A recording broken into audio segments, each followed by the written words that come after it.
What's up guys, Houndish here, and today, Destiny 2 does get the all-important mid-season update for Season 20. We now have patch notes for that update, but unfortunately, the downtime has been extended, so Bungie Help on Twitter have said that the new maintenance end time will be 1 PM Pacific Daylight Time, and that's 9 PM here in the UK. So at the moment, that's looking like 3 extra hours of downtime, although it will be less by the time this video is going live. However, we do have the patch notes for the update, and it looks like some of the content will be unlocked today in the game. And so we're going to jump in and talk about all of it in the video right here. A quick spoiler alert will also be necessary for this first part of the video, as we're going to talk briefly about a piece of new mission content that's going to be going live once the game actually comes back online. So I'll put a timestamp down below for the patch notes section, just in case you don't want to hear about that.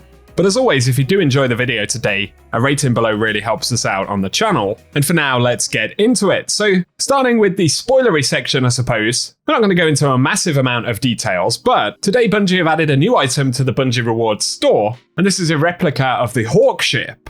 So we can see it right here, it is a pretty cool item. A kind of expensive model right there, but these items tend to be. Although looking at the description for it, it says this special Bungie Rewards item is available only to players who complete the mission Retribution in Season of Defiance by May 23rd. And Retribution is a short quest thread that also comes with a mission. And it looks like it's going to be a story component primarily for the season. But with us being able to unlock the replica ship, the assumption for the moment is that the ship itself is probably going to be a reward for completing the mission. So that's something that we're going to get access to once the game does come back online, especially given that Bungie have already posted that on the store. Obviously, it's meant to go live today. So give us your thoughts about it down below, and it's something that we can enjoy once the game comes back online. Otherwise though, Destiny 2 Update 705 is now available, and in terms of the patch notes, for seasonal battlegrounds they've said they fixed an issue where the consecrated essence could appear duplicated. And then they get on to Crucible changes, and they've added a new 6v6 connection-based matchmaking weekly rotator, and that includes Clash, Zone Control, and Rift, with the existing 6v6 party rotator now including Mayhem, Momentum Control, and Scorched. In addition to that though, they've updated the tutorial Crucible quest to reflect changes to available playlists, added a metric showing off your competitive division rank, and Ascendant competitive division players can now purchase an emblem from Shaxx. So that's something for PvP players to look forward to.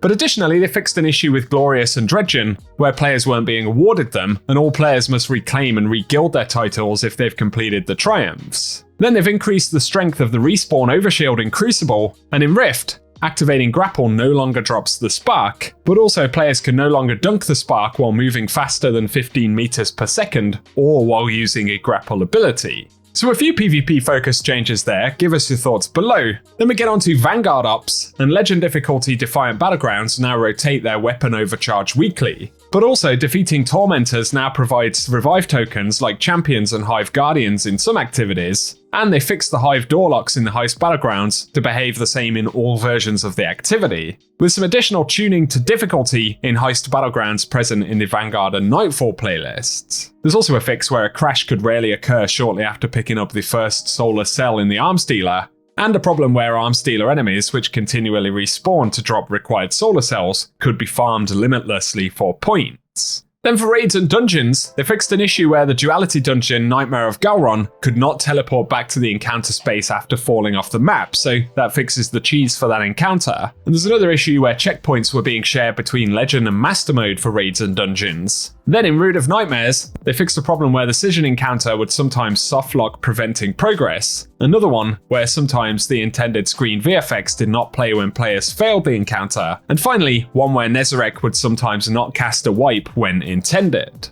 But for the Season Exotic mission, that's the Vexcalibur mission, they fixed an issue where players could sometimes get pushed through walls by Vex traps and then get stuck. And for armor, they fixed a problem where the Peacekeeper's reload perk wouldn't activate after you stowed an energy SMG. And finally, an issue where Phoenix Cradle was not consistently extending the duration of the Sol Invictus buff while Burning Maul was equipped. So a couple of exotic fixes there. Then moving to weapons, they fixed an issue where certain Gambit weapons were not contributing to the Dark Age Arsenal triumph. And for weapon balance, they've increased the damage of the following weapon types against red and orange bar enemies in PvE, and that's auto rifles by 25%, pulse rifles, hand cannons and sidearms by 20%, and scout rifles by 10%. And of course, for submachine guns, they removed some tuning on the Ikelos SMG with the custom scope that caused the weapon to have significantly less recoil than intended. They also fixed a problem where the Adept Exalted Truth would have a lower magazine size than the standard version, and for fusion rifles, rapid-fire frames have gone from 245 damage to 260 damage per burst, which is 27.2 to 28.9 per bolt, with PvE damage being unchanged, so that is a PvP focus change. Then with trace rifles, they've increased base damage by 4%, but they've also reduced the precision hit multiplier from 1.4 times to 1.35 times, and reduced flinch by 10% at 100 stability stat. Additionally, with rapid-fire sniper rifles, they've reduced recoil by 50%, and they've increased total ammunition by 30%. But also for heavy grenade launchers, they fixed a problem where the Omolon heavy grenade launchers were missing their VFX, and one where the dimensional hypertrochoid could be obtained with a range masterwork, and this fix prevents the weapon from dropping with range and changes existing copies with range to the equivalent handling tier. So keep that one in mind, but then we get to the exotic changes, and Final Warning can no longer mark targets through barricades. But also Taraba sees a reduction in the amount of Ravenous Beast energy generated when taking damage, and that goes from 3% to 1%, and they've dropped the zoom as well from 16 to 15. Finally though, for Revision 0, 4th times the charm will now reset when entering Hunter's Trace, but they have increased the PvE damage of Hunter's Trace rounds by 25%, and they've increased the damage in PvE for Hake Burst rounds by 75%. So Revision 0 is going to feel pretty juicy, especially combined with the pulse rifle changes in general.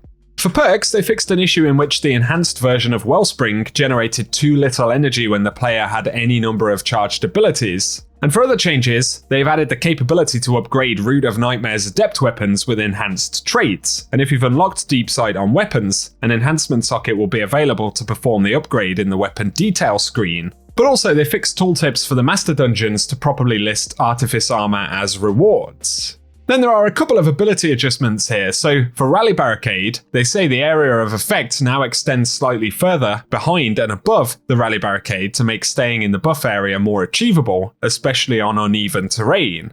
Then they fixed an issue where stasis shards created by Glacial Harvest aspects would not grant melee ability energy to Penumbral Blast if the player had a sword or glaive readied. And they fixed an issue where Jolt Chain Lightning was unable to target some types of PvE combatants, plus one where trying to rapidly throw while carrying a tangle could result in an uncharged melee attack.